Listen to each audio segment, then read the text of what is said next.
আচ্ছা, লাস্ট দিন আমরা এটা মনে হয় আলাপ করছিলাম যে অ্যারোনটিক যৌগের ইলেকট্রনকোষী প্রতিস্থাপন বিক্রিয়া, এবং সেখানে আমরা 5 ধরনের বিক্রিয়া দেখেছিলাম।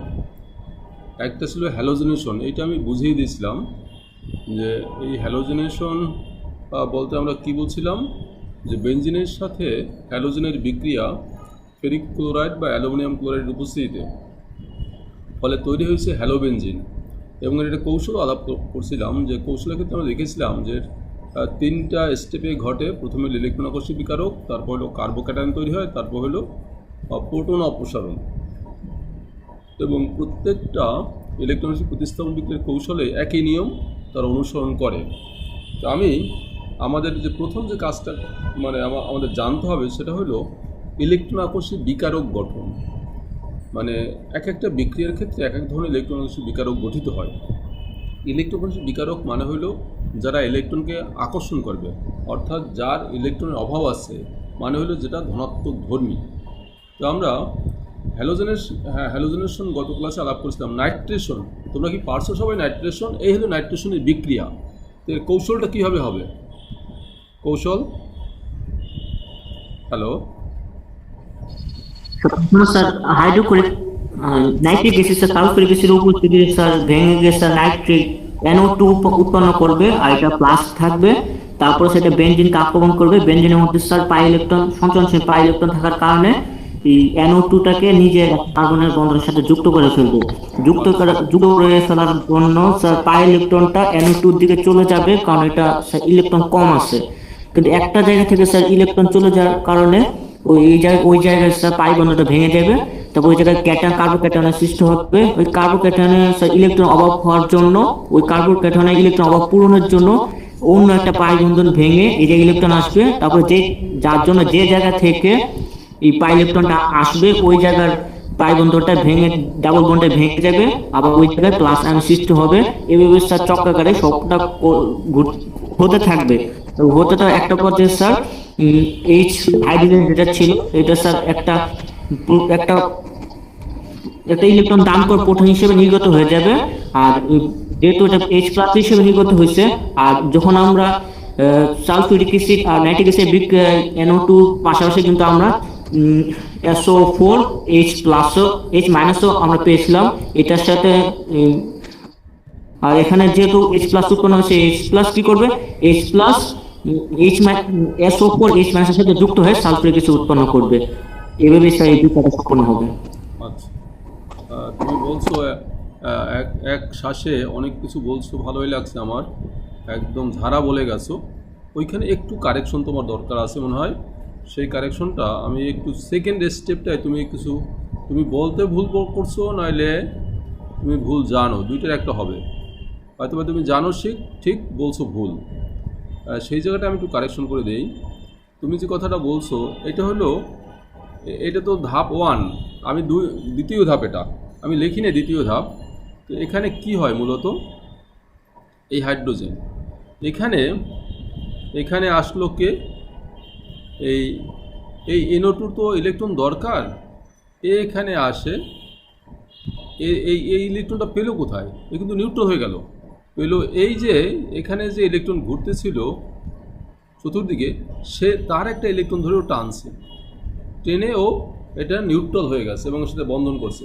ফলে এখানে ইলেকট্রনের অভাব হয়েছে। এই অভাবটা বোঝানোর জন্য আমরা প্লাস সাইন দিই, এটাকে বলছি আমরা কার্বোক্যাটায়ন। তো এখন এর পরের স্টেপে কি হচ্ছে, এর পরের স্টেপে এই যেটা তৈরি হলো, এই যেটা আমরা দেখলাম এখানে যেটা তৈরি হয়েছে, প্লাস এখানে একটা হাইড্রোজেন আছে আর এখানে আছে NO2, এটা এসে যুক্ত হয়েছে। এ কি করবে, এখানে যে বাইসালফেট, এখানে এটা আসে, এই যে বাইসালফেট মাইনাস, এর কিন্তু একটা পজিটিভ চার্জ দরকার এর। এখন এক্ষেত্রে কি হবে, এই যে এখানে এই হাইড্রোজেন আর এই কার্বনের যে বন্ধনটা, ওর যেহেতু অভাব আছে, এই বন্ধন ইলেকট্রন এই যেখানে অভাব সেখানে টানবে। ফলে এই হাইড্রোজেনটা কি করবে, ইলেকট্রন একে দিয়ে এই প্লাস হবে, প্লাস হিসাবে সে এর সাথে দিয়ে যুক্ত হবে। তাহলে আমরা কি পাবো? পাবো এই যে বেনজিন রিং, এটা পূর্ণ হয়ে গেল ওই এই ইলেকট্রনটা টেনে নিয়ে, আর হাইড্রোজেনটা H+ আকারে ওখান থেকে চলে গেল, তো শুধু থাকলো এখানে NO2, আর এখানে এই হাইড্রোজেন আয়ন আর SO4 এটা মিলে হবে H2SO4। এই হলো আমাদের ফাইনাল প্রোডাক্ট। এভাবে তুমি এখানে যে বলছিলে যে পাই বন্ধনটা, একটা পাই বন্ধন ভাঙে ফলে পাশের আরেকটা পাই বন্ধন এখানে এসে আসে, রেজোনেন্স, ব্যাপারটা ওরকম না, কিন্তু ওটা এইরকম ঘটনা ঘটে যে এই বন্ধন ইলেকট্রন টেনে নিয়ে ফলে যখন এটা আনে তখন H+ আকারে মুক্ত হয়। এমনি এমনি হয় না, এর একটা আকর্ষণও আছে, সেজন্য সে ইলেকট্রন দিয়ে এখানে H+ আকারে মুক্ত হতে পারে। দুইটা ঘটনা ঘটে, একটা হলো এদিকে ইলেকট্রন একটা অভাব আছে সেজন্য টানবে, আর এই হাইড্রোজেন আয়ন হিসাবে এদিকে যুক্ত হওয়ার একটা টেন্ডেন্সি আছে। দুইটার কারণে এই ঘটনাটা ঘটে। ঠিক আছে, সবাই জি স্যার। বুঝতে পারছো না? তাহলে আমরা নেক্সট যাই। স্যার স্ক্রিনশট তুলে নিব। বসার পরে না, দেখো ফিডেল-ক্রাফট অ্যালকাইলেশন এই বিক্রিয়াটা এরকম ছিল, যেখানে দেখতে পাচ্ছি আমরা এই CH3 এর হাইড্রোজেন ছিল, একটা হাইড্রোজেনকে প্রতিস্থাপন করে CH3 এখানে এসে যুক্ত হয়েছে এই যে অ্যালুমিনিয়াম ক্লোরাইডের উপস্থিতিতে। এখানে কৌশলটা কি? কৌশল হলো, দেখো এখানে এই যে LCl3, তার তো ক্লোরিনের ইলেকট্রন মানে এই অ্যালুমিনিয়ামের ইলেকট্রনের অভাব আছে, আমরা জানি তার ইলেকট্রন এখানে বহিস্থ স্তরে 6টা, থাকতে পারে 8টা। তো সে কি করবে, এই ক্লোরিনের এই ইলেকট্রন সহ এটাকে টেনে নিয়ে যাবে এখানে, ফলে Clটা এখান থেকে যখন আসলো Cl- হিসাবে এখানে এসে যুক্ত হলো অ্যালুমিনিয়াম আর 4টা ক্লোরিন, অ্যালুমিনিয়াম টেট্রাক্লোরাইড। আর এই যে CH3 ইলেকট্রন ওকে দিয়ে ও হলো প্লাস, এইটা এখানে ইলেকট্রন আকর্ষী বিকারক। এখন এই ইলেকট্রন আকর্ষী বিকারক এই বেনজিন বলে আগেরটার মতোই, এটা প্রথমে যুক্ত হবে, এখানে একটা কার্বোক্যাটায়ন তৈরি হবে, পরে এর উপস্থিতিতে আবার প্রোটনটা অপসারিত হবে। কীভাবে? প্রোটনটা ওখানে হাইড্রোজেন আয়নটা আর এখানে যে ক্লোরিন আছে, ক্লোরাইড আছে, তার সাথে যুক্ত হয়ে HCl হয়ে যাবে। সবাই কি বুঝছো কথাটা? এটা গেল। তাইলে এটা হলো ফিডেল-ক্রাফট অ্যালকাইলেশন, সব কিন্তু একই রকম বিক্রিয়া, একটা বুঝতে পারলে সবগুলোই বুঝতে পারবো। পরেরটা হলো ফিডেল-ক্রাফট অ্যাসাইলেশন। অ্যাসাইলেশন বিক্রিয়ায় আমরা দেখতে পাচ্ছি যে এখানে বেনজিন, আর এটার নাম হলো অ্যাসাইল গ্রুপ। আগেরটা ছিল কিন্তু অ্যালকাইল, আর CH3Cl, আর এটা হলো CH3COCl, এইটার নাম হলো অ্যাসাইল গ্রুপ। অ্যাসাইল, যেমন এটাকে আমরা বলছি CCl-O, এটা স্যার অ্যাসাইল স্যার। CH3CO, এটা হলো অ্যাসাইল। হ্যাঁ, এখানে ক্লোরিন আছে, অ্যাসাইল ক্লোরাইড হবে। আমরা যদি একদম মিশে বলি সাধারণভাবে লিখতে পারি RCO, এইটা হলো অ্যাসাইল গ্রুপ। অর্থাৎ এই যে জৈব অ্যাসিড, এটা হলো জৈব অ্যাসিড, তাই না? এর এই অংশটা যদি এখান থেকে অপসারিত হয় তখন যে মূলকটা উৎপন্ন হয় তার নাম হলো অ্যাসাইল মূলক। আর তুমি যদি এখানে এটা যেমন স্পেসিফিক বলতে পারি, এটা ছিল ইথানোয়িক অ্যাসিড থেকে তৈরি হয়েছে ইথানোয়েল, এরকম প্রোপানোয়েল, বিউটানোয়েল, পেন্টানোয়েল এরকম উৎপন্ন হতে পারে, তাই সব মিলে এটাকে অ্যাসাইল বলি। আচ্ছা, এখন বা অ্যালকানোইল বলা যায়, ইউপিকে অ্যালকানোইল গ্রুপ। দেখো অ্যাসিড ক্লোরাইডের মতো। অ্যাসিড ক্লোরাইডের মতো, হ্যাঁ, এটা তো অ্যাসিড ক্লোরাইডই। এখন এই যে এখানে কি হলো, ওখানে ছিল অ্যালকাইল আর এখানে CH3CO, এখানে এই গ্রুপটা এখানে যুক্ত হয়েছে, তাই না? তো এটার নাম হবে কি? এটা যদি CH3COOH মানে অ্যাসিডিক অ্যাসিড, সেখান থেকে একটা কিটোন গ্রুপ আছে, এই জন্য নাম হচ্ছে অ্যাসিটোফেনন। এটা একটা ফিনাইল গ্রুপ, এই জন্য নাম হচ্ছে অ্যাসিটোফেনন। আবার যদি আর এখানে আরেকটা যদি বেনজিন থাকতো তখন হলো বেনজোফেনন। তো দেখি এটা কিভাবে হয়। স্যার আপনার কার্সরটা দেখা যাচ্ছে না স্যার। হ্যাঁ, কার্সরটা দেখা যাচ্ছে না স্যার। কার্সর, আমি কার্সর দেখাচ্ছি না, ওটা আমি তো কার্সর কি দেখতে চাও? এখন দেখতেছো? জি স্যার। জি স্যার, কার্সরটা রাখলে স্যার বুঝতে সুবিধা হয়েছে। আচ্ছা, আচ্ছা, তাহলে এখন দেখো CH3COCl, এখানে আগেরটার মতো অ্যালুমিনিয়াম ক্লোরাইডের যেহেতু অ্যালুমিনিয়াম ইলেকট্রন অভাব আছে, সেজন্য ক্লোরিনের এই ইলেকট্রনটা টেনে নিয়ে হইল AlCl4 মাইনাস, আর এই যে CH3CO এটা হয়ে গেল প্লাস। এটা হলো একটা ইলেকট্রন আকর্ষী বিকারক। এসে পরবর্তীতে বেনজিনের সাথে যুক্ত হবে, এটার সাথে আগের মতোই প্রথমে যুক্ত হবে একটা হাইড্রোজেন, এর সাথে এই রিংটা টেনে নিয়ে একটা কার্বোক্যাটায়ন তৈরি হবে, পরবর্তীতে আবার এর সাথে যুক্ত হয়ে একটা প্রোটন অপসারিত হবে, ফলে উৎপন্ন হবে এই অ্যাসিটোফিনল। কি সবাই বুঝতে পারছো এটা? স্যার শেষ অঙ্কটা বলবেন স্যার? আগেরটার মতোই। এখানে আমি যে বিক্রিয়াটা লিখি, তাইলে ধরো এটা কি হলো, প্রথম অবস্থায় হবে কি,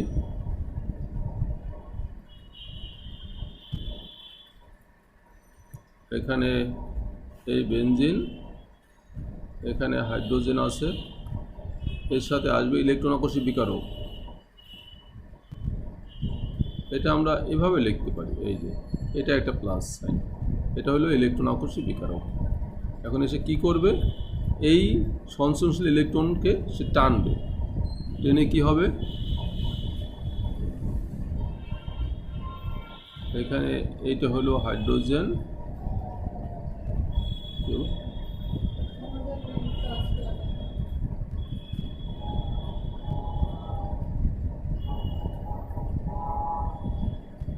এখানে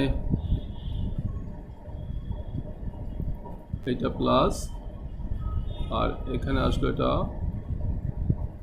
COCH3, এটা। আর এরপরে কি হবে,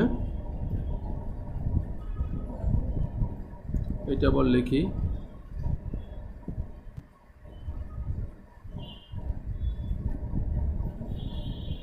এই যে কার্বোক্যাটায়ন, এটা হাইড্রোজেন,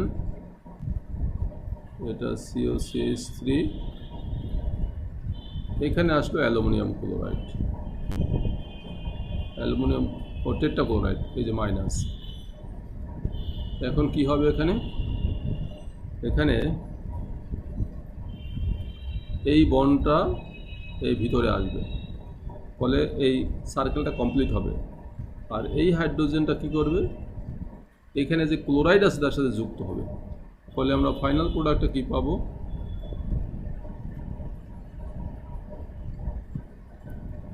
COCH3, এইটা হয়ে গেল অ্যাসিটোফিনল, আর হবে HCl, আর অ্যালুমিনিয়াম ক্লোরাইডটা মুক্ত হয়ে গেল। ঠিক আছে, সবাই এবার বুঝতে পারছো?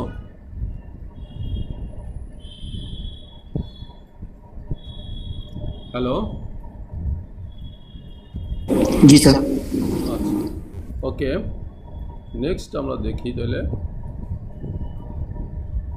সালফোনেশন। এই বিক্রিয়াটা আচ্ছা স্যার, পরীক্ষায় যে স্যার বিক্রিয়ার মেকানিজম আছে স্যার, এটা বর্ণনা দিব কিভাবে? যেভাবে বিক্রিয়াটা ঘটছে সেই কথাগুলোই লিখবা, বা তুমি যদি সংক্ষেপ লিখতে চাও, প্রথম বিক্রিয়াটা লিখলা, আমি এই যে বিক্রিয়াটা লিখলাম, তারপর লিখবা কৌশল লিখে লিখবা যে এটা হলো ইলেকট্রন আকর্ষী বিকারক গঠন, এই যে দেখলাম এটা হলো ধাপ 1, ধাপ 2তে লিখবা কার্বোক্যাটায়ন গঠন, ধাপ 3-এ লিখবা প্রোটন অপসারণ, শেষ। আর এমনি তো কথা বলার এখানে কিছু নাই, বুঝো নাই?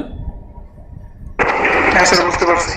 আচ্ছা, এখানে বেনজিনের সাথে সালফুরিক অ্যাসিড যদি গাঢ় নেই, তখন আমরা তাপ দিতে হচ্ছে, আর ধূমায়িত সালফুরিক অ্যাসিড নিলেও আমরা এই বিক্রিয়াটা ঘটাতে পারবো, তখন এই তাপ লাগবে না কিছু। তো এটার নাম হবে কি, বেনজিন সালফোনিক অ্যাসিড, এটার নাম এই বেনজিন সালফোনিক অ্যাসিড। এখন এর কৌশলটা কি, এইটা তোমাদের একটু লিখতে হবে, সবাই একটু লেখো তো এটা, এই কৌশলটা।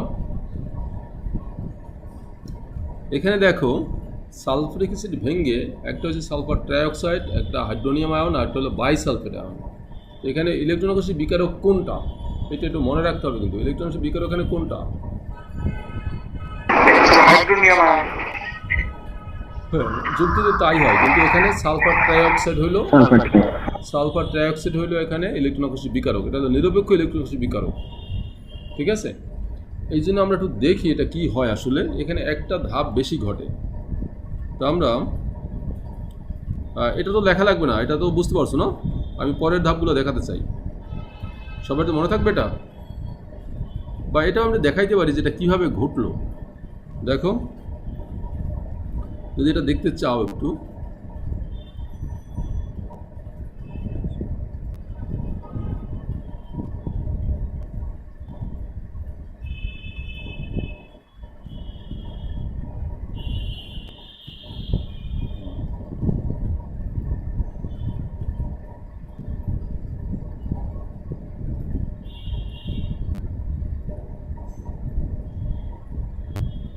পরবর্তী স্লাইডে দেখাই। দেখো, এখানে আমরা সালফুরিক অ্যাসিড হলো 2 অণু, সেই 2 অণু সালফুরিক অ্যাসিড ভাঙে কী হবে? প্রথমে 1 অণু সালফুরিক অ্যাসিড ভাঙলো, H2SO4, এইটা ভেঙে তৈরি হয় হলো সালফার ট্রাইঅক্সাইড, আর হবে পানি। আর 1 অণু সালফুরিক অ্যাসিড, এটা ভেঙে তৈরি হয় বাইসালফেট, আর হবে হাইড্রোজেন আয়ন। এই দুটোকে আমরা যোগ করি,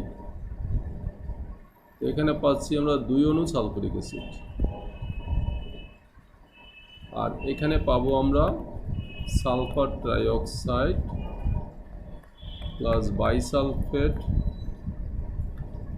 প্লাস এই যে পানি আর হাইড্রোজেন আয়ন, এই দুটো যুক্ত হয়ে কী হবে? হাইড্রোনিয়াম আয়ন, এটা হয়। এই ফাইনাল প্রোডাক্ট আমরা পেলাম, এটা হলো ইলেকট্রন আকর্ষী বিকারক গঠন। এখানে এখানে এইটা হলো ইলেকট্রন আকর্ষী বিকারক, এইটা নিরপেক্ষ ইলেকট্রন আকর্ষী বিকারক।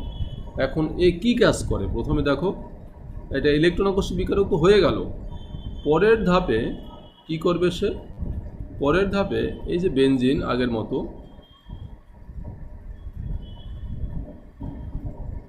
এখানে আছে হলো হাইড্রোজেন, এই বিকারকটা যেটা নিরপেক্ষ বিকারক, এটা কিন্তু নিরপেক্ষ, এর ইলেকট্রন বেশি কম নাই, কিন্তু কি কাজ হয় এখানে? এখানে এই হাইড্রোজেন আর এখানে এসে সালফার ডাইঅক্সাইড যখন ইলেকট্রন টানে, তার ইলেকট্রন অভাব আছে কিন্তু, তো ও ছিল নিরপেক্ষ, যখন ইলেকট্রন টানলো তখন এটা মাইনাস হয়ে গেল, এইটা হলো ভিন্নতা, আর ভিতরটা হয়ে গেল প্লাস। পরবর্তী স্টেপে কি হবে? এখানে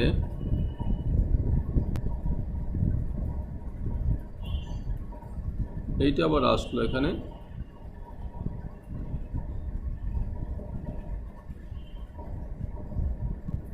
এখানে হাইড্রোজেন, এখানে মাইনাস। এখন এখানে আসবে কে? বাইসালফেট, এই যে বাইসালফেট। এখানে বাইসালফেটটা কীভাবে আসবে? এই ইলেকট্রন দুটো এখানে ভিতরে যাবে, আর এটা এর সাথে যুক্ত হবে, ফলে আমরা কি পাবো? প্রোডাক্টটা এখানে পাবো হলো বাইসালফেট, এই যে মাইনাস, আর এখানে পাবো আমরা সালফুরিক অ্যাসিড। এখন এরপরে কি হবে? পরের ধাপে এখানে আরেকটা ধাপ বাড়বে, এই যে বাইসালফেট তো ঋণাত্মক, এটাকে আবার লিখি,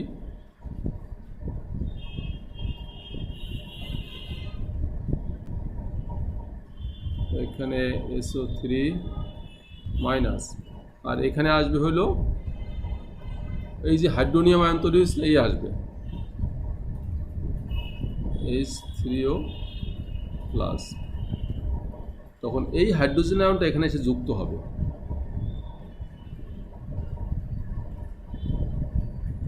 তখন এখানে কি হবে? SO3, আর ওখান থেকে হাইড্রোজেন আয়ন আসলো, ফলে পানিটা মুক্ত হয়ে গেল। আমরা এখানে দেখলাম একবার প্রোটন অপসারণ হয়েছে আর একবার প্রোটন সংযোজন হয়েছে। এই সংযোজনটা এটা হলো এখানে অতিরিক্ত ভাব, এটা মনে রাখতে হবে। এটা শুধুমাত্র সালফোনেশনের ক্ষেত্রেই এই ঘটনাটা ঘটে।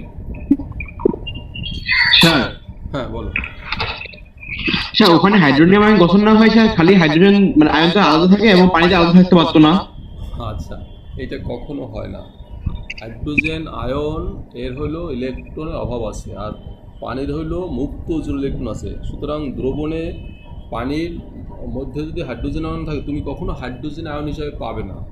হাইড্রোনিয়াম আয়ন যে কথা আর হাইড্রোজেন আয়ন কিন্তু একই কথা। ওরা সবসময় দ্রবণের মধ্যে হাইড্রোনিয়াম আয়ন হিসাবে থাকে, এভাবে কখনো তুমি এটাকে পাবে না, বুঝছো? বুঝছি। কারণ এর ওই পানির মধ্যে যে অক্সিজেন আছে, মুক্ত যে ইলেকট্রন, তার প্রতি এর তীব্র আকর্ষণ, এবং সাথে সাথে যুক্ত হয়ে হাইড্রোনিয়াম আয়ন আকারেই সে সবসময় থাকে। তাই ঠিক আছে এটা সবাই বলো। SO3 নিরপেক্ষ হইলে ইলেকট্রন নিবে কেন বেনজিন থেকে? হ্যাঁ, বুঝিনি, আবার বলো। কে আর নিরপেক্ষ? যদি SO3 SO3। ও আচ্ছা, SO3 নিরপেক্ষ হলে দিবে কেন, নেবে কেন না? আচ্ছা, নেয়ার কারণ হলো এই যে সালফার, এটা এখানে কিভাবে আছে, এটা ওরা থাকে হইলো বন্ধন, এই হলো একটা অক্সিজেন, এই হলো একটা অক্সিজেন,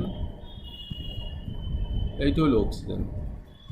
এখন এখানে সালফারের তড়িৎ ঋণাত্মক হলো 2.4 ইলেকট্রন, আর এখানে এর হলো 3.5। 3.5। তাহলে এখন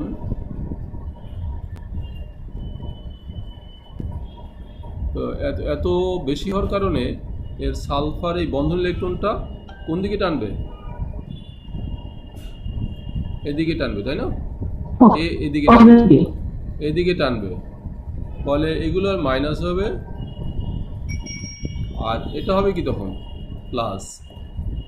এই যে প্লাস হইলো, তাহলে ইলেকট্রন অভাব হইলো না, এই কারণে সে ইলেকট্রনকে টানবে, বুঝছো? এই শেষ, এই কারণে ইলেকট্রন টানবে। ওকে, বুঝতে পারছো? নিরপেক্ষ বলে কেন? প্রথমে প্লাস আর মাইনাস থাকে না, এই কারণে। কি? তাহলে নিরপেক্ষ বলে কেন? সব মিলে তো নিরপেক্ষ, সব মিলে নিরপেক্ষ না। তো ইলেকট্রন কারো কাছে সে গ্রহণ করে না, ত্যাগও করে না, ও নিজেদের মধ্যে যে ইলেকট্রন আছে সেইগুলো ইলেকট্রন যে কোনো প্রোটন সেগুলো, এই জন্য নিরপেক্ষ সে। ক্লিয়ার? জি স্যার। আচ্ছা, নেক্সট,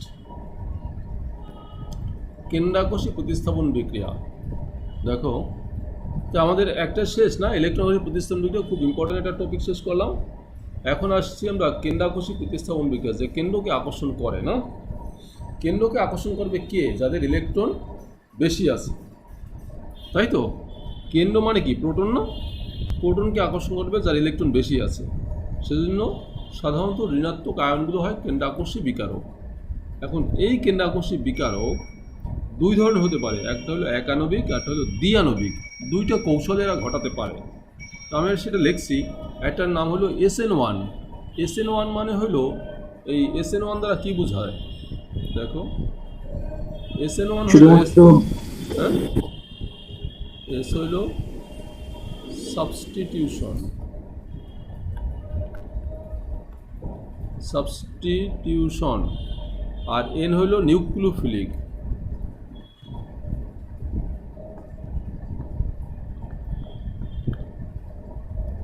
আর ওয়ান হইল ইউনিমলিকুলার।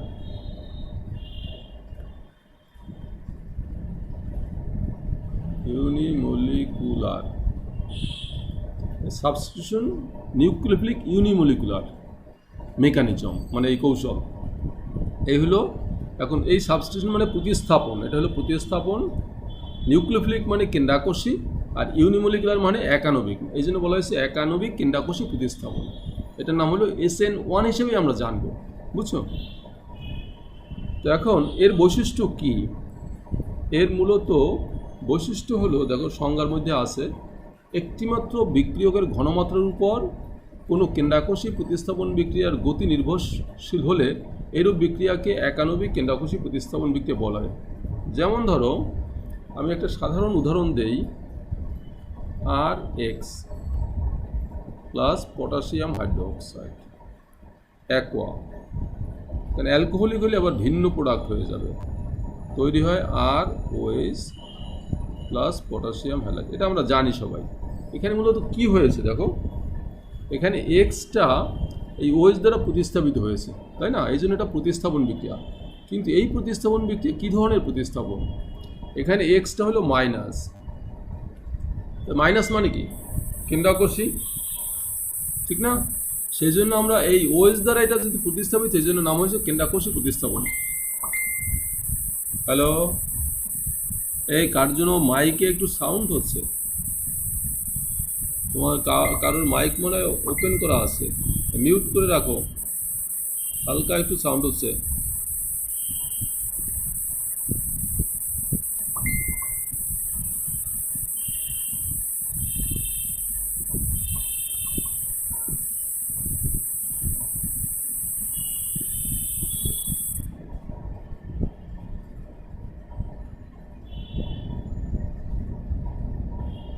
হ্যাঁ, ঠিক আছে, সবাই কি বুঝতে পারছো এটা? হ্যালো, স্যার এই যে যদি স্যার অ্যালকোহলিক হতো তাহলে স্যার সমস্যাটা কি হতো? তখন অপসারণ বিক্রি হইতো, এটা পরে পড়াবো। তাই এটা তো আমরা তো এখন পর্যন্ত প্রতিস্থাপনে আছি। যখন অ্যালকোহলিক হবে তখন সেটা হবে অপসারণ বিক্রিয়া, অপসারণ। ঠিক আছে? আচ্ছা, এই জায়গায় স্যার একটি মাত্র বিক্রিয়কে ঘনমাত্রার উপর স্যার কিভাবে ডিপেন্ড করতে স্যার একটু বলবেন? সেদিকে আমরা যাচ্ছি আস্তে আস্তে। তো তোমরা সাধারণ এটা বুঝতে পারছো প্রতিস্থাপন? জি স্যার। আমরা কিন্তু আলাপ জি স্যার। আমরা আলাপ করতেছি কেন্দ্রাকর্ষী প্রতিস্থাপন। এখন একানবিকে যাই নাই, এখন আমরা একানবিকে যাব। একানবিক জিনিসটা কি এটা আমরা মুছে ফেলি। একানবিক প্রতিস্থাপন বিক্রিয়াটা কি, আমরা একটা উদাহরণ নিলাম। এই যে এই উদাহরণটা কিভাবে ঘটে সেটা দেখি। কৌশলটা এটা কত ডিগ্রি হ্যালাইড বলতে পারো? এটা কত ডিগ্রি, অথবা প্রাইমারি 3 ডিগ্রি টারশিয়ারি না? তো আমরা এটা যদি এভাবে লিখি, এই যে সি, এদিকে CH3, এদিকে CH3,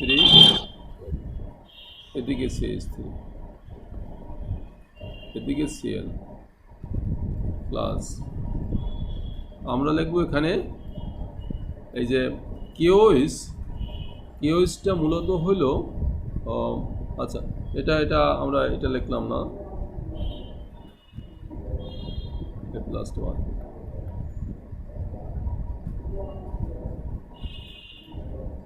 এটা হলো ধাপ 1।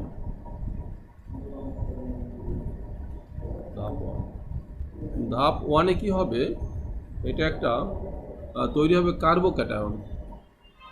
এই প্রথম ধাপে এই ইলেকট্রনটা ও নিয়ে যাবে, নিয়ে গিয়ে কি তৈরি করবে, CH3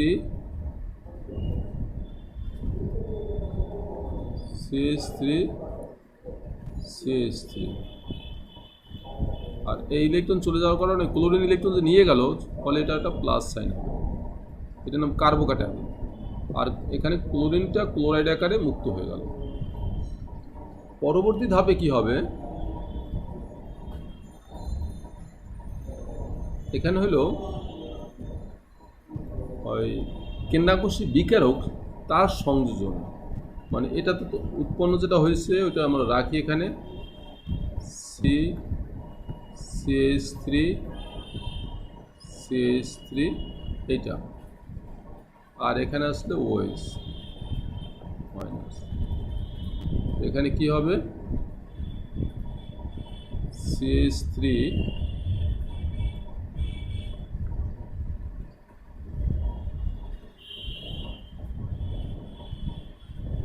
এটা হবে। দুইটা ধাপে বিক্রিয়াটা ঘটলো, ফাইনাল প্রোডাক্ট আমরা পেয়ে গেলাম না? বলো এই দুইটা ধাপের মধ্যে কোনটা ধীরতম, কোনটা দ্রুত ঘটে? প্রথমটা স্যার দীর্ঘতম, শেষেরটা স্যার দ্রুত। দীর্ঘতম না, ধীরতম এবং দ্রুততম কোনটা? তো প্রথমটা স্লোলি আর শেষেরটা ফাস্টলি। আচ্ছা, কেন এটা হলো কেন? স্যার প্রথমটা তো স্যার ধীরে ধীরে টানবে, স্যার টান তো টেনে নিতে নিতে স্যার আলাদা হতে একটু সময় লাগবে। আর ওইটা তো স্যার আগে থেকে আয়ন হয়ে আসছে, এর সহজে যুক্ত হয়ে যাবে, আকর্ষণ বল কাজ করবে। অর্থাৎ দুইটা বিপরীত আয়নের মধ্যে আকর্ষণ বল আর সংযোজন বল এটা দ্রুত ঘটে না, আর আয়ন তৈরি করা এটা একটু ধীরে ঘটে। এটা আমরা বুঝতে পারি, তাই তো? এখন এখানে এই যেটা তৈরি হলো, কেন তৈরি হলো, কিভাবে তৈরি হলো, সেটা হলো আমরা যদি দেখি, আমরা এখানে দেখতে পাচ্ছি এইগুলো হলো অ্যালকাইল গ্রুপ, মিথাইল একটা এরা হলো ইলেকট্রন দাতা। এ ইলেকট্রন দিচ্ছে এদিকে, এ দিচ্ছে এদিকে, এ দিচ্ছে এদিকে, ফলে এখানে ইলেকট্রন ঘনত্ব বাড়বে। এইখানে বাড়লে ক্লোরিনের তো ইলেকট্রন টানার ক্যাপাসিটি আছে বা ইলেকট্রনকে আকর্ষণ আছে। যখন এখানে ইলেকট্রন ঘনত্ব বাড়বে তখন সেই সুযোগ, এই ইলেকট্রন ঘনত্ব বাড়লেই তখন এই বন্ধন ইলেকট্রনকে সে বিকর্ষণ করবে ঘনত্ব বাড়ার জন্য। আর বিকর্ষণ করলে ক্লোরিন ইলেকট্রন টানার যে ক্যাপাসিটি আছে সেই জন্য ওই ইলেকট্রনগুলো ও নিয়ে ক্লোরাইড আকারে মুক্ত হয়ে গেল, ফলে কার্বোক্যাটায়ন তৈরি হলো। ঠিক আছে, এই কার্বোক্যাটায়ন তৈরি হলো শুধু এই ক্ষেত্রে। এখন তুমি চিন্তা করো, যদি এখানে এই 3টে মিথাইল না হয়ে যদি 2টি মিথাইল হতো, তাহলে কিন্তু তারা এর চেয়ে কম ইলেকট্রন দিত, ফলে ইলেকট্রন ঘনত্ব কম হতো, ফলে ক্লোরিন ইলেকট্রন নিয়ে আসার সম্ভাবনা কম ছিল। যদি একটা মিথাইল গ্রুপ হইতো তাহলে সেখানে আরও কম হইতো। যদি শুধু মিথেন হইতো, যেখানে হাইড্রোজেন আছে, কোনো মিথেনই নাই, সেক্ষেত্রে আরও কম হইতো। এটা বলো তো, এই যে SN1, তার আগে SN1 বলছি কেন, একানবিক বলছি কেন? এই দুটো ধাপ, যেখানে এটা খুব ধীরে ঘটতেছে আর এটা খুব দ্রুত ঘটতেছে। কোনো একটা বিক্রিয়া যখন একাধিক ধাপে ঘটে তখন সেই বিক্রিয়ার হার নির্ণায়ক ধাপ হইল ধীরতম ধাপ। এটা হলো ধীরতম ধাপ। তো সেই ধীরতম ধাপে কয়টা অণু অংশগ্রহণ করতেছে? একটা অণু। দেখো, একটা অণু, এখানে আর নাই। এখানে যেমন 2টা, এখানে একটা অণু, সেই জন্য এটার নাম হলো একানবিক। এখন বলো কোশ্চেন থাকলে। বলছি এই বিক্রিয়াটা তো 2টা ধাপে ঘটছে। প্রথম ধাপটা হলো ধীরতম। তো যেটা ধীরতম ধাপ সেইটা হলো বিক্রিয়ার হার নিয়ন্ত্রক ধাপ বা হার নিয়ন্ত্রণ করে। তো এই ধাপে দেখতে পাচ্ছি একটা বিক্রিয়ক অণু, একটা অণু অংশগ্রহণ করছে, সেই জন্য এক আণবিক। ঠিক আছে? আচ্ছা, এই যে বিক্রিয়াগুলো একাধিক ধাপে ঘটে সেই বিক্রিয়ার ধীরতম ধাপটা হার নির্ণায়ক ধাপ কেন, এটা তোমরা বুঝো। এটা একটা চেইন রিয়াকশন। তুমি যদি ফাইনাল প্রোডাক্ট পেতে চাও তাহলে এই 2টা ধাপ কমপ্লিট করে আসতে হবে। যে কোনো একটা ধাপ ইনকমপ্লিট থাকলে তুমি ফাইনাল প্রোডাক্ট পাবে না। সেই জন্য সেই ক্ষেত্রে যেটা ধীরতম সেটা যদি আমরা স্পিড বাড়াতে পারি তাহলে কিন্তু ফাইনাল প্রোডাক্টটা দ্রুত পাবো, কারণ এটা তো স্পিডই হচ্ছে। শুধু এটা বাড়াতে পারলেই আমরা ফাইনাল প্রোডাক্টটা দ্রুত পাবো। সেই জন্য বলা হয়েছে একটা বিক্রিয়ার হার হলো তার ধীরতম ধাপের উপর নির্ভর করে। আর সেই ধীরতম ধাপে কয়টা বিক্রিয়ক অণু আছে? একটা। সেই জন্য এটা হলো একানবিক। বুঝতে পারছো? জি স্যার।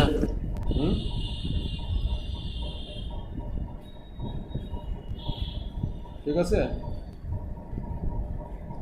সবার কাছে ক্লিয়ার হয়েছে? জি স্যার। জি স্যার। আচ্ছা, স্যার এখানে যে বললেন স্যার একটা অণু অংশগ্রহণ করছে, এখানে স্যার কোন অণুটা অংশগ্রহণ করছে বিক্রিয়ায়? তুমি যেটা দেখতে পাচ্ছ সেটা অংশগ্রহণ করছে। স্যার এই যে ক্লোরিন কি অংশগ্রহণ করছে এটাতে? তুমি কি অণু আর পরমাণু বুঝো? হ্যাঁ স্যার, বুঝি স্যার। তাহলে বলো এখন কোন অণু অংশগ্রহণ করছে? স্যার ক্লোরিনই মনে হবে। ক্লোরিন? হ্যাঁ। এটা ক্লোরিন? ক্লোরিন অণু এখানে না। এখানে অণুটা কি? এখানে ধরো এই CH3Cl আছে। এখানে অণু কোনটা, পরমাণু কোনটা? হ্যাঁ স্যার, বুঝতে পারছি। কি হচ্ছে বলো? স্যার এখানে স্যার ওই যে মানে 3 ডিগ্রি যে কার্বোকেটায়ন ওটা স্যার হলো অণু, আর ক্লোরিনটা হচ্ছে স্যার পরমাণু। ও মাই গড, বুঝতে হবে বলো। স্যার নতুন আবিষ্কার স্যার। এই টোটালটা মিলে এটা অণু, টোটালটা মিলে এই সবটাই একটা অণু। আর এই অণু তো এটা একটা অংশ, নতুন প্রজন্মের রাদারফোর্ড। এটা একটা অংশ, এটা একটা অংশ, এটা একটা অংশ, সব মিলেই তো অণু, একটা অণু। বোঝো না? হ্যাঁ স্যার বুঝতে পারছি। তো আমি এটা কি বুঝবো? আচ্ছা, এখন তোমরা যেটা আমি বললাম, তোমরা আমার সাথে একটু কথা বলো যে এই যে এটা তো একটা 3 ডিগ্রি না, 3 ডিগ্রি, এক্ষেত্রে কি SN1 হওয়ার সম্ভাবনা বেশি, না 2 ডিগ্রিতে হওয়ার সম্ভাবনা বেশি, না 1 ডিগ্রিতে হওয়ার সম্ভাবনা বেশি? স্যার 3 ডিগ্রিতে স্যার। 3 ডিগ্রিতে। সব 3 ডিগ্রিতে। হ্যাঁ, 3 ডিগ্রিতে হওয়ার সম্ভাবনা বেশি কেন?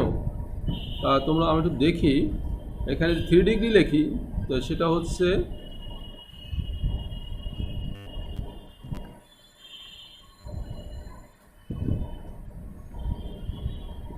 এইটা হলো 3 ডিগ্রি, এটা ধরো। আবার 2 ডিগ্রি লিখি, তখন লিখবো আমি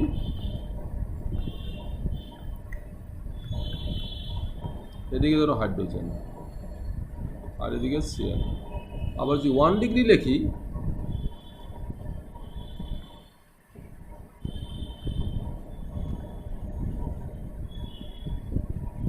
আবার যদি মিথেন লিখি, মানে মিথাইল, বলো এখানে SN হওয়ার সম্ভাবনা কোথায় বেশি? Sir প্রথমটাতে sir. 3 ডিগ্রিতে। আচ্ছা, সবাই বুঝতে পারছো? তারপরে এটা জি স্যার। ওকে, ফাইন, তাইলে আর কোনো কথা নাই। সেই কথাটাই নিচে লেখা আছে, দেখো তোমরা একটু, সবচেয়ে এটার বেশি না, তারপরে এটা, তারপরে এটা। ওকে, এটা তো ক্লিয়ার হইলো সবাই। তারপরে আসি আমরা দ্বিআণবিক। এখানে S হলো সাবস্টিটিউশন, N হলো নিউক্লিওফিলিক, আর 2 হলো বাইমলিকুলার। বাইমলিকুলার মানে দ্বিআণবিক, বুঝছো? বাইমলিকুলার মানে হলো দ্বিআণবিক। আমরা দেখি সংজ্ঞা দেখি একটু। প্রথম বিক্রিয়ক যেমন RX ও দ্বিতীয় বিক্রিয়ক যেমন কেন্দ্রাকর্ষী বিকারক OH মাইনাস, এই উভয়ের ঘনমাত্রার উপর যে প্রতিস্থাপন বিক্রিয়ার গতি নির্ভরশীল, এরূপ বিক্রিয়াকে দ্বিআণবিক। মানে এখানে দুইটো অণুর উপর বিক্রিয়ার হার নির্ভর করতেছে, সেই জন্য এটাকে বলে দ্বিআণবিক। দেখি আমরা একটা উদাহরণ। বৈশিষ্ট্য দেখো, এই বিক্রিয়া এক ধাপে ঘটে। বিক্রিয়ার গতি হ্যালোজেন ও অ্যালকেন ও আক্রমণকারী কেন্দ্রাকর্ষী বিকারক হাইড্রোজেন উভয়ের উপর, হাইড্রোজেন এখানে OH হবে, কেন্দ্রাকর্ষী বিকারক OH উভয়ের ঘনমাত্রার উপর নির্ভরশীল।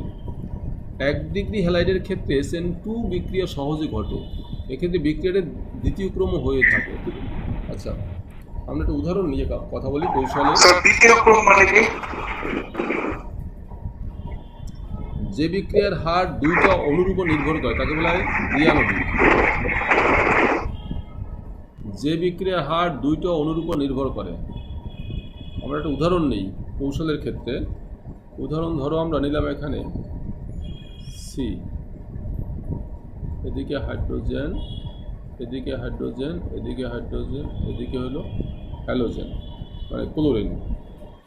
এই ক্লোরিনের আকার একটু বড়, আর এগুলো ছোট, খুব ছোট। এর সাথে আসলো বিকারক OH। এখন কি হবে? যেহেতু এদের আকার ছোট, সেহেতু কি হইতে পারে যে এই কার্বন এদিকে হাইড্রোজেন, আর এই হাইড্রোজেনগুলো এদিকে গেল, এদিকে আছে ক্লোরিন। এখন এখানে যেটা হয়,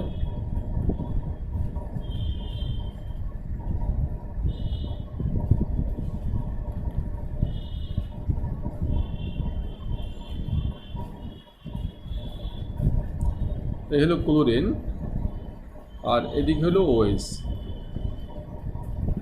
দেখো এই যেহেতু ছোট ছোট আকৃতির, সেজন্য এখানে অনেক স্পেস আছে, ফাঁকা জায়গা আছে। যদি বড় হতো, যেমন ওই আমরা আগেরটা দেখেছি 3 ডিগ্রির ক্ষেত্রে CH3 অনেক বড় এরিয়া, অনেক বড় এরিয়া, অনেক বড় এরিয়া, সেই জন্য ওখানে কিন্তু ওয়েস্ট এসে যুক্ত হতে পারে না, কেন কোনো গ্যাপ নাই, সেই কারণে কার্বোক্যাটায়ন তৈরি হয়ে যুক্ত হয়েছে। কিন্তু এখানে যেহেতু আকার ছোট, সেই জন্য অনেক গ্যাপ আছে। গ্যাপ থাকার কারণে কী ঘটনা ঘটাবে? গ্যাপ থাকার কারণে এই যে মাইনাসটা এসে, যেহেতু মাইনাস মানে কি ইলেকট্রন এর আধিক্য, সেই জন্য সে সরাসরি নিউক্লিয়াসের সাথে যুক্ত হলো। এই যখন এটা যুক্ত হবে তখন এই যে বন্ধনটা ছিল সলিড বন্ড বা একদম পার্মানেন্ট বন্ড, সেইটা তখন আস্তে আস্তে দুর্বল হয়ে যাবে। যত এইটা আকর্ষণ করবে তত এটা দুর্বল হবে। এটাকে বলা হয় একটা ট্রানজিশন স্টেট বা একটা মধ্যবর্তী অবস্থা, এটা বা ইন্টারমিডিয়েট স্টেজ। এরপরে কি হবে? এরপরে এই বন্ধনটা মজবুত হয়ে যাবে, এটা একদম সম্পূর্ণ ভেঙে যাবে। তাহলে আমরা কি পাবো? পাবো হলো সি, আর এদিকে ওএইচ আসলো, এদিকে হাইড্রোজেন, হাইড্রোজেন, এদিকে হাইড্রোজেন, আর এই বন্ডটা নাই, সে ভেঙে কি হলো Cl মাইনাস। এইটা আমরা পেলাম। এটা আমরা লিখতে পারি এরকম যে পেলাম হলো CH3OH, এইটা পেলাম। তো এই যেটা পেলাম আমরা, এটা ফাইনাল প্রোডাক্ট। তো এই ফাইনাল প্রোডাক্ট পাওয়ার জন্য আমার এটা একটা ধাপেই বলা যায়, কারণ এটা একটা ট্রানজিশন স্টেট বা ইন্টারমিডিয়েট স্টেজ, সেজন্য বলতে পারি এটা এক ধাপেই ঘটে। এক ধাপে ঘটলো, দুইটা বিক্রিয়ক অণুর উপর নির্ভর করতেছে, এই জন্য এটার নাম হলো দ্বি আণবিক। যেহেতু এই বিক্রিয়ার হার নির্ভর করতেছে দুইটা অণুর উপর, সেই জন্য এটার নাম হলো দ্বি আণবিক। ভাই বুঝতে পারছো কথাটা? হ্যালো, জি স্যার। স্যার এর আগে স্লাইডটা একটু স্যার ওপেন করেন।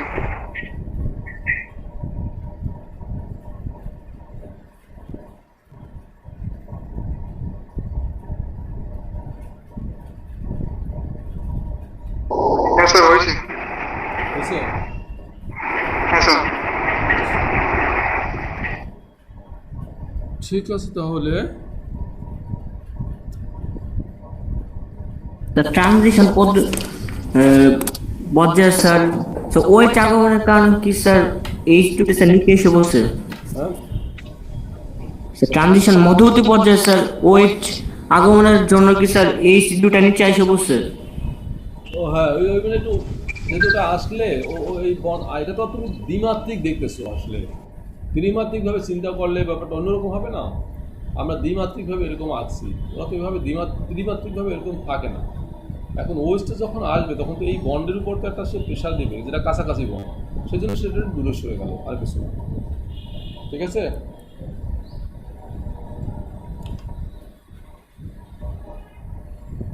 আচ্ছা, এটা হলো আগেরটা।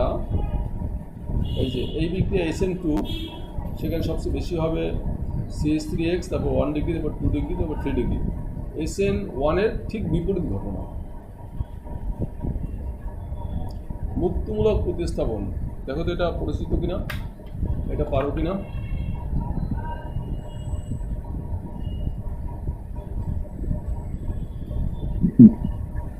জি স্যার, সেটা আগে করছিলাম। আচ্ছা, এখন এর কৌশল জানো? কৌশল,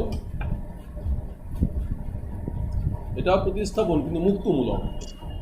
এর কৌশল লিখতে পারবা? স্যার একটু বলে দিন স্যার। আচ্ছা, এখানে এই কৌশলগুলো হয় কিভাবে? এটা মুক্তমূলক তৈরি করে বিক্রিয়াটা করে, মুক্তমূলক। এখন মুক্তমূলক তৈরি হয় কীভাবে? দেখো, এখানে কৌশলের ক্ষেত্রে প্রথমে হলো মুক্তমূলক গঠন, এটা হলো ধাপ 1। আমি শুধু ধাপ 1 লিখলাম, মুক্তমূলক গঠন আর লিখলাম না। কি হবে?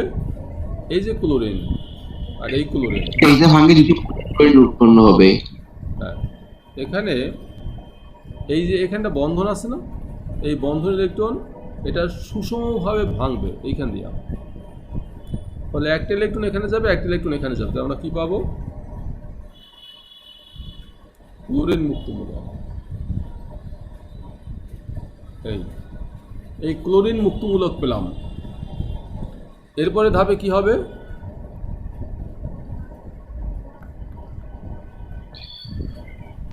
পরের ধাপে স্যার মুক্তমূলক যুক্ত হবে। এই ধাপটায় উৎপন্ন হয় আসল কাজ। এখন পরের ধাপে কী হবে দেখো, এখানে যে 3টা হাইড্রোজেন আছে 3 দিকে আর একটা হাইড্রোজেন আছে এদিকে, এই মুক্তমূলকের কাজ হলো কোনো একটা বন্ধনকে সুষমভাবে ভেঙে 2টা মুক্তমূলক তৈরি হওয়া। তো এখানে হবে কি, এই ক্লোরিন মুক্তমূলক এখানে এসে এর যে কোনো একটা বন্ধনকে ভাঙবে। ধরলাম এটা এই বন্ধনটাকে ভাঙলো, এটাকে, তাহলে আমরা এখানে একটা ইলেকট্রন পাবো, এখানে একটা ইলেকট্রন পাবো। এই যে বিজোড় ইলেকট্রন যুক্ত যে স্পেসিস তৈরি হলো সেটা মুক্তমূলক, অর্থাৎ আমরা পাবো এখানে দেখো H3C, এই যে H3C এটা, আর এখানে একটা মুক্তমূলক, আর এই হাইড্রোজেন মুক্তমূলক এখানে চলে গেল। এখন এই হাইড্রোজেন মুক্তমূলক হবে, তাই না? কিন্তু ও তো একটা মুক্তমূলক, এও একটা মুক্তমূলক, এরা পরস্পর যুক্ত হয়ে যায় HCl, এরকম হয়ে যায় HCl। ও কিন্তু তাহলে নিউট্রাল হয়ে গেল আর একটা মুক্তমূলক তৈরি করলো। এই মুক্তমূলক পরবর্তীতে আবার সে যুক্ত হবে অন্যের সাথে। কিভাবে? এই যেটা তৈরি হলো, এরপর ধাপ 3,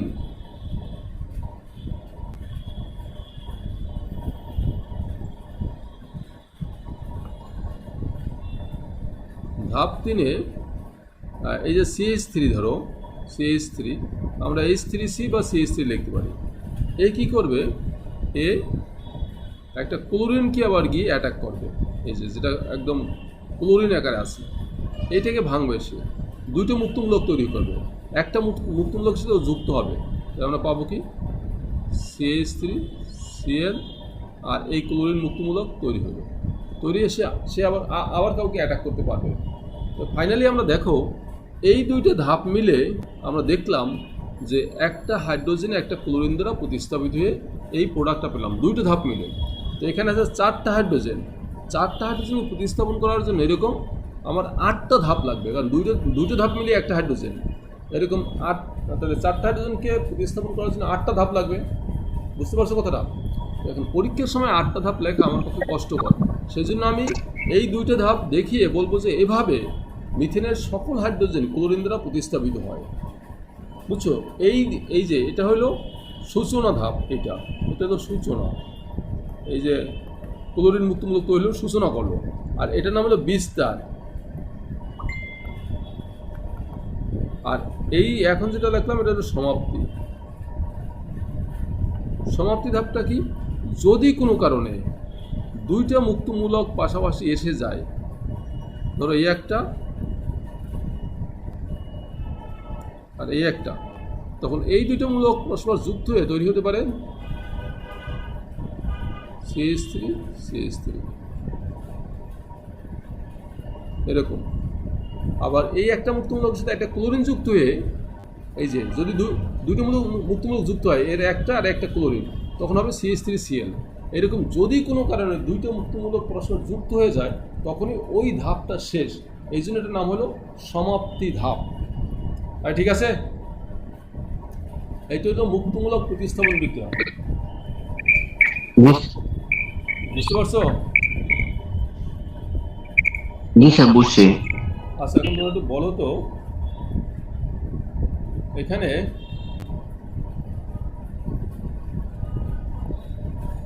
যদি আমরা বিক্রিয়াটা এরকম লিখি CH3 প্লাস ক্লোরিন, লেখো তো। আমি সূচনা ধাপ, বিস্তার ধাপ, সমাপ্তি ধাপ, এরকম 3টা ধাপ লেখো তো এখানে। এটাও H2। এখানে কি প্রোডাক্ট হবে আর এখানে কয়টা ধাপে ঘটবে? বিস্তার ধাপটা হবে কয়টা ধাপে?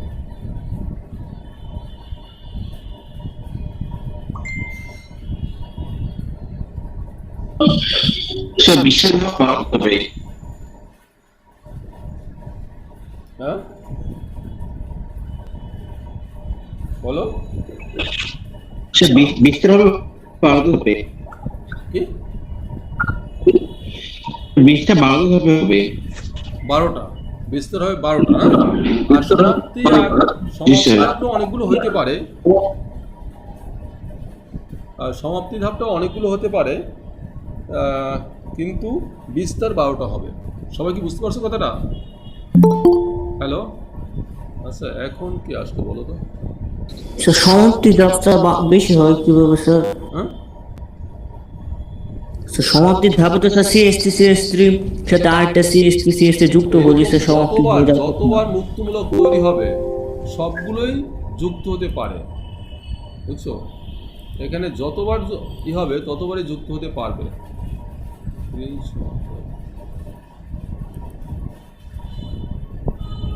এভাবে যতবারই যুক্ত হবে ততবারই কিন্তু ও মানে যতবার মুক্তমূলক তৈরি হবে ততবারই কিন্তু সেই মুক্তমূলকগুলো যুক্ত হওয়ার সম্ভাবনা থেকে যায়, তাই না? তো সেই অতবার মানে তার তো প্রোডাক্ট হবে অনেক, তো তত আমরা লিখবো না, শেষে হয়তো বা কয়েকটা লিখবো। ভাই বুঝতে পারছো কথাটা? হ্যালো, জি স্যার। ঠিক আছে? কি জি কনসেপ্ট স্যার। ক্লিয়ার? সবাই বুঝতে পারছো?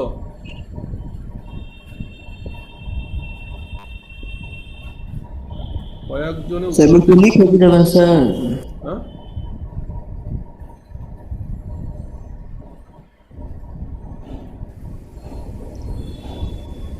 স্যার এগুলো একটু লিখে বোঝাবেন।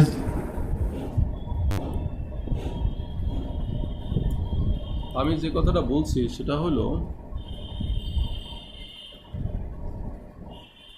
এটা ছিল এই কথা যে ধরো আমি বলছিলাম ইথেন, এই যে ইথেন, তার সাথে বিক্রি হলো ক্লোরিন, প্রোডাক্ট হবে, তাই না? সূচনা ধাপ হবে। এখন বিস্তার ধাপ তোমরা বুঝতে পারছো। সমাপ্তি ধাপে কি হতে পারে? ধরো এই যে CH3 CH2 CH3 এটা এরকম একটা প্রোডাক্ট হতে পারে না? এখানে CH3 CH2 এই একটা মুক্তমূলক হতে পারে, তো দেখেছিলাম কিন্তু মিথাইলের ক্ষেত্রে। এখন এই যে মুক্তমূলক তৈরি হলো, এখানে তো একটা অণু না, অসংখ্য অণু আছে, তো এই দুইটো অণু পরস্পর যুক্ত হওয়ার সম্ভাবনা থাকে না? এই ধরো এর আর একটা,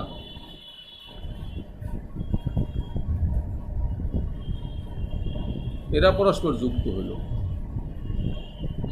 যুক্ত হয়ে তৈরি হবে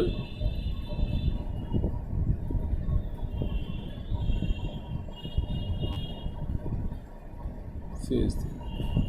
এরকম কিন্তু হতে পারে, কিন্তু দুইটা অণু পরস্পর যুক্ত হলো। আবার ধরো আরেকটা মুক্তমূলক তুমি পেলে, এখানে CH3 CH আর এর সাথে Cl অলরেডি আছে, কিন্তু এটা একটা মুক্তমূলক পাবে তোমরা, তো এর আরেকটা অণু এরকম যুক্ত হতে পারে না? বা ধরো এই মুক্তমূলকের সাথে এই যে মুক্তমূলক তুমি পেলে, এর সাথে যে ক্লোরিন মুক্তমূলক হলো, এরাও যুক্ত হতে পারে কিন্তু। বা ধরো এই ক্লোরিন মুক্তমূলকের সাথে এর আরেকটা ক্লোরিন মুক্তমূলক যুক্ত হতে পারে, মানে এটা হওয়ার সম্ভাবনা রেয়ার, কিন্তু হতে তো পারে। এইরকম তারা ভিন্ন ভিন্ন প্রোডাক্ট তৈরি করতে পারে অসংখ্য, মানে দুইটা মুক্তমূলক পাশাপাশি আসলেই তারা যুক্ত হয়ে নতুন একটা প্রোডাক্ট তৈরি করতে পারে। এই যখন এই দুইটা মুক্তমূলক যুক্ত হয়ে গেল, তারা কিন্তু অন্য কোনো মুক্তমূলক তৈরি করলো না, মানে ওই ধাপটা ওখানে শেষ হয়ে গেল। এই জন্য এটার নাম হলো সমাপ্তি ধাপ। ক্লিয়ার হয়েছে কথাটা? তাহলে তো স্যার বলা যায় স্যার মুক্তমূলক বিক্রিয়া স্যার কোনোদিন শেষ হয় না, এরকম স্যার বলা যায়। মুক্তমূলক তো হ্যাঁ, এটা তো সেম রিয়াকশন চলতেই থাকে, এটা তো রিয়াক্ট্যান্ট থাকবে।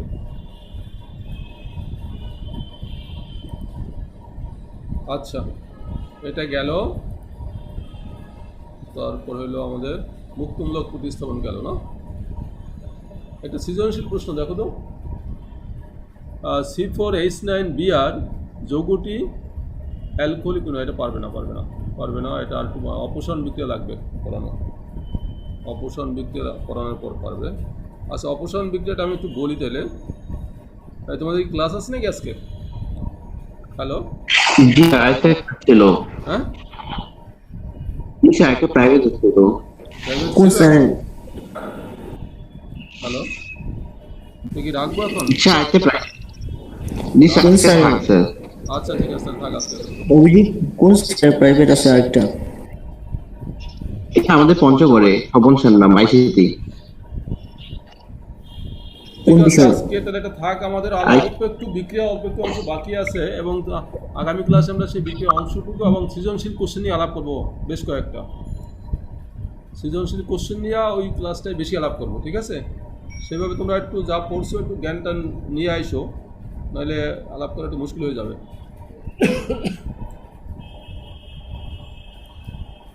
নমস্কার